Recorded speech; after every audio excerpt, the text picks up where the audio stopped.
بسم اللہ الرحمن الرحیم رب اشرح لی صدری ویسر لی امری واحلل عقدۃ من لسانی یفقہوا قولی۔ اس سے پہلے اسماء موصولہ سے متعلق کچھ باتیں آئی تھی کہ اسماء موصولہ کی دو قسمیں ہوتی ہیں، خاصہ اور مشترکہ۔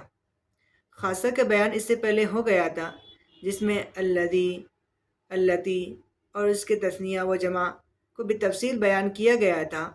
آپ اس کو اچھی طرح سے سمجھ لیں۔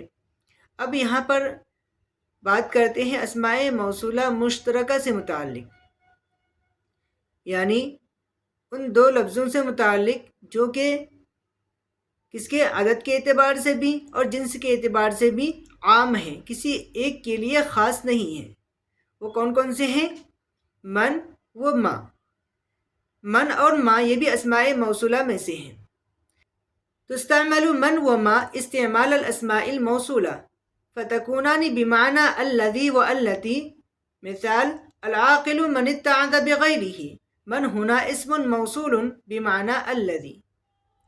من اور ما کو اسماء موصولہ کی طرح استعمال کیا جاتا ہے اور یہ جو کے معنی دیتے ہیں، یعنی الذي اور التي کے معنی میں، یعنی ان دونوں کا جو استعمال ہے وہ ایسا ہی ہے جیسا کہ ہم الذی کو استعمال کرتے ہیں اور التی کو استعمال کرتے ہیں، اور اس کا معنی جو ہوتا ہے وہ جو کے معنی ہوتا ہے۔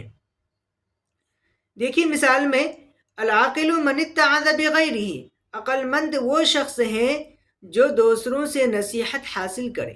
عقل مند وہ ہیں جو دوسروں سے نصیحت حاصل کرے۔ تو العاقل کے بعد میں جو من استعمال ہوا ہے، یہ من یہاں پر الذی کے معنی میں ہے۔ کس کے معنی میں ہے؟ الذی کے معنی میں ہے۔ اصل عبارت ہم یوں بھی بنا سکتے ہیں، العاقل الذی اتعظ بغیرہ، عقل مند وہ ہیں جو دوسروں سے نصیحت حاصل کریں۔ اب ہم آگے چلتے ہیں کہ اس کی اور کیا خصوصیت ہے۔ تستخدم من غالبا للعاقل مثل یعجبنی من یتقن عملہ۔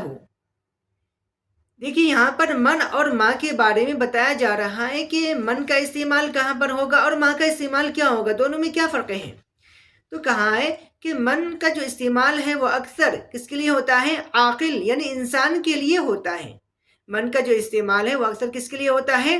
ذوی العقول کے لیے ہوتا ہے، عاقل کے لیے ہوتا ہے، یعنی انسانوں کے لیے ہوتا ہے، لیکن کبھی اس کے خلاف بھی ہو سکتا ہے۔ مثال یعجبنی من یتقن عملہ، مجھے وہ شخص پسند ہے جو اپنا کام اچھی طرح کرتا ہے۔ تو دیکھیے یہاں پر یعجبنی کے بعد میں جو من آیا ہے، یہ من یہاں الذی کے معنی میں ہے۔ یہ من کیا ہے؟ الذی کے معنی میں ہے۔ تستخدم ما غالبا لغیر العاقل مثل راجع ما درست۔ یہاں پر ماں کے بارے میں بتا رہے ہیں کہ ماں کیا ہے؟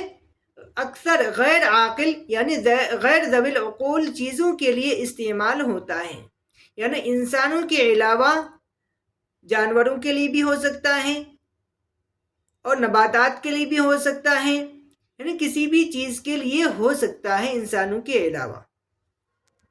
مثال راجع ما درست، تم نے جو پڑھا اس کا اعادہ کر، جو چیز پڑھا ہے اس کا اعادہ کر۔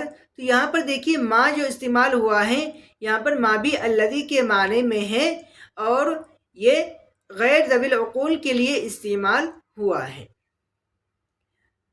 تستخدم من و ما بلفظ واحد للمذکر والمؤنث والمفرد والمثنى والجمع۔ دیکھیے جو پہلے بتایا تھا میں نے کہ من اور ما یہ دونوں کیا ہے؟ اسماء موصولہ مشترکہ میں سے ہیں۔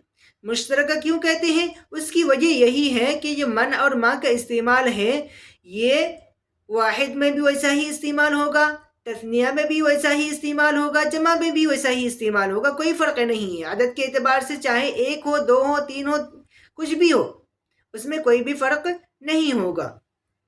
اسی طرح جنس کے اعتبار سے یعنی مذکر اور مؤنث ہونے کے اعتبار سے بھی دونوں میں کوئی فرق نہیں ہے۔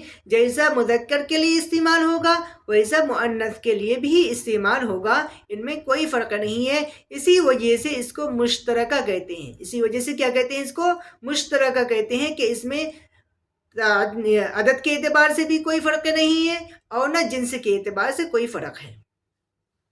اب ہم اس کو مثالوں کے ذریعے سے سمجھنے کی کوشش کرتے ہیں کہ دیکھیے مثالوں میں کیسے استعمال ہوا ہے، واحد کے لیے کیسے استعمال ہوا ہے، تثنیہ کے لیے کیسے، جمع کے لیے کیسے، مذکر کے لیے کیسے، مؤنث کے لیے کیسے۔ لیکن ہمیشہ یہ بات یاد رکھیے کہ کوئی فرق نہیں ہے، بس مثالوں کے ذریعے سے سمجھایا گیا آپ کو کہ کوئی فرق نہیں ہے اس کے اندر۔ سب سے پہلے ہم چلتے ہیں اسماء موصولہ مشترکہ میں سے من کی طرف۔ من موصولہ کا استعمال کیا ہے، ان کو مثالوں سے ہم سمجھتے ہیں۔ من عاقل یعنی انسان کے لیے آتا ہے اور سب کے لیے ایک ہی لفظ رہتا ہے، یعنی من کا جو استعمال ہے یہ کیا ہے، ذوی العقول کے لیے ہے، انسانوں کے لیے استعمال ہوتا ہے، اور اس میں عدد کے اعتبار سے کوئی فرق نہیں ہوتا ہے، چاہے واحد ہو، چاہے تثنیہ ہو، چاہے جمع ہو، ہر ایک کے ساتھ میں ویسا ہی استعمال ہوگا۔ سب سے پہلے دیکھیے اوپر لائن میں سب سے لکھا ہے کیا، عدد، اس کے آگے لکھا ہے جنس۔ عدد مطلب واحد، تثنیہ، جمع، ایک، دو، دو سے زیادہ۔ اس کے بعد مثال ہے، اس کے بعد میں اس کا ترجمہ ہے۔ تو مثالوں میں ہم سمجھتے ہیں کہ عدد کے اعتبار سے کیا ہو، کوئی چیز واحد ہو، جنس کے اعتبار سے کیا ہو، مذکر ہو، جیسے فاز من اجتہد، فاز من اجتہد، کامیاب ہوا وہ جو محنت کرتا ہے۔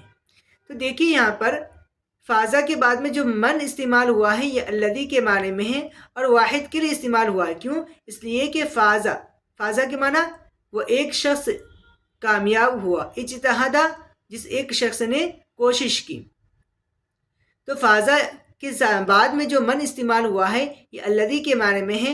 اصل میں عبارت ہم کیا بنا سکتے ہیں، فاز الذی، اصل میں عبارت ہم کیا بنا سکتے ہیں، فاز،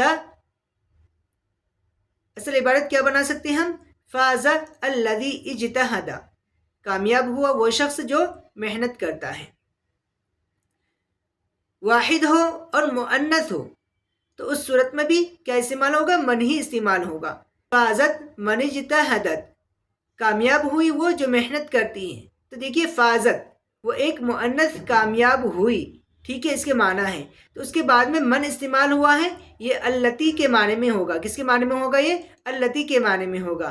فازت اللتی اجتہدت، کہ کامیاب ہوئی وہ جو محنت کرتی ہیں۔ تثنیہ ہو اور مذکر ہو اس صورت میں کیا ہوگا، فاز من اجتہد، فازہ کے بعد میں دیکھیے من استعمال ہوا ہے، اس کے بعد میں اجتہدا، اجتہدا کے معنی دو شخصوں نے محنت کیا۔ تو دیکھیے یہاں پر بھی من ہی استعمال ہوا ہے۔ اصل عبارت کیا ہوگی، فاز اللذان اجتہدا، کامیاب ہوئے وہ دونوں جو محنت کرتے ہیں۔ تثنیہ ہو اور مؤنث ہو تو اس صورت میں بھی کیا آئے گا، من ہی آئے گا، فازت من اجتہدتا، اصل عبارت کیا ہوگی، فازت اللتان اجتہدتا، کامیاب ہوئی وہ دونوں جو محنت کرتی ہیں۔ جمع ہو اور مذکر ہو تو اس صورت میں کیا کریں گے، فاز من اجتہدو، تو دیکھیے یہاں پہ من کیا ہے، الذین کے معنی میں ہے، فاز الذین اجتہدو، فاز الذین اجتہدو، کامیاب ہوئے وہ جو محنت کرتے ہیں۔ جمع ہو اور مؤنث ہو تو اس صورت میں کیا آئے گا، اللاتی یا اللائی کے معنی میں ہوگا، فازت اللاتی اجتہدنا، کہ وہ عورتیں کامیاب ہوئیں جو محنت کرتی ہیں، وہ کامیاب ہوئیں جو محنت کرتی ہیں۔ تو دیکھیے یہاں پر ہر ایک میں من ہی استعمال ہوا ہے۔ کیا استعمال ہوا ہے، من ہی استعمال ہوا ہے، چاہے اس کے الذی کے معنی میں ہو، چاہے اللتی کے معنی میں ہو، چاہے اللذانی کے معنی میں ہو، چاہے اللتانی کے معنی میں ہو، چاہے الذین کے معنی میں ہو یا اللاتی کے معنی میں ہو۔ اب ہم بات کرتے ہیں اسماء موصولہ مشترکہ میں سے ما کے بارے میں۔ ما یہ کس کے لیے استعمال ہوتا ہے، غیر ذوی العقول کے لیے استعمال ہوتا ہے۔ کس کے لیے، غیر ذوی العقول کے لیے استعمال ہوتا ہے، یعنی انسانوں کے علاوہ چیزوں کے لیے استعمال ہوتا ہے۔ کوئی چیز کیا ہو، واحد ہو، مذکر ہو، تو ہم اس کے لیے کیا استعمال کریں گے، ما ہی استعمال کریں گے، جو کہ الذی کے معنی میں ہوگا۔ یعجبنی ما عندک من کتاب، مجھے پسند ہے جو کتاب تمہارے پاس میں ہے۔ تو یہاں پر ما کس کے معنی میں ہے، الذی کے معنی میں ہے۔ واحد ہو، مؤنث ہو تو اس صورت میں بھی ما استعمال ہوگا، لیکن کس کے معنی میں ہوگا، اللتی کے معنی میں ہوگا۔ یعجبنی ما عندک من سیارۃ، تو دیکھیے یہاں پر سیارۃ کیا ہے، مؤنث ہے، جس کے معنی کیا ہے، کار، گاڑی کے۔ مجھے پسند ہے جو گاڑی تمہارے پاس میں ہے. تو یہاں پر دیکھیے کیا ما جو استعمال ہوا ہے اللتی کے معنی میں ہے. تثنیہ ہوں مذکر ہوں اس صورت میں بھی ما ہی استعمال ہوگا، لیکن کس کے معنی میں ہوگا؟ اللذانی کے معنی میں ہوگا. یعجبنی ما عندک من کتابین، کتابن کی جو تثنیہ ہے وہ کیا ہے؟ کتابین. کتابین دو کتابیں. تو دیکھیے یہاں پر کتاب مذکر ہے، دو ہے، تثنیہ ہے، تو اس کے لیے بھی کیا استعمال ہوا؟ ما ہی استعمال ہوا. مجھے پسند ہے جو دو کتابیں تمہارے پاس ہیں. تثنیہ ہو مؤنث ہو تو بھی کیا استعمال ہوگا؟ ما ہی استعمال ہوگا، لیکن کس کے معنی میں؟ اللتانی کے معنی میں ہوگا. یعجبنی ما عندک من سیارتین. سیارتن کیا ہے؟ مؤنث ہے، واحد ہے، اور سیارتین کیا ہے؟ اسی کا تثنیہ ہے. تو دیکھیے یہاں پر بھی ما ہی استعمال ہوا جو کس کے معنی میں ہوگا؟ اللتانی. مجھے پسند ہے جو دو گاڑیاں تمہارے پاس ہیں. اب ہم چلتے ہیں تثنیہ مؤنث کی طرف کہ یہاں پر بھی کیا استعمال ہوگا؟ ما ہی استعمال ہوگا. یعجبنی ما عندک من سیارتین. دیکھیے یہاں پہ سیارتین کیا ہے؟ تثنیہ مؤنث ہے. کیا ہے؟ تثنیہ مؤنث ہے، اس کے ساتھ میں بھی ما کا ہی استعمال ہوا ہے. مجھے پسند ہے جو دو گاڑیاں تمہارے پاس ہیں. جمع ہو مذکر ہو تو بھی کیا ہوگا استعمال؟ ما ہی استعمال ہوگا.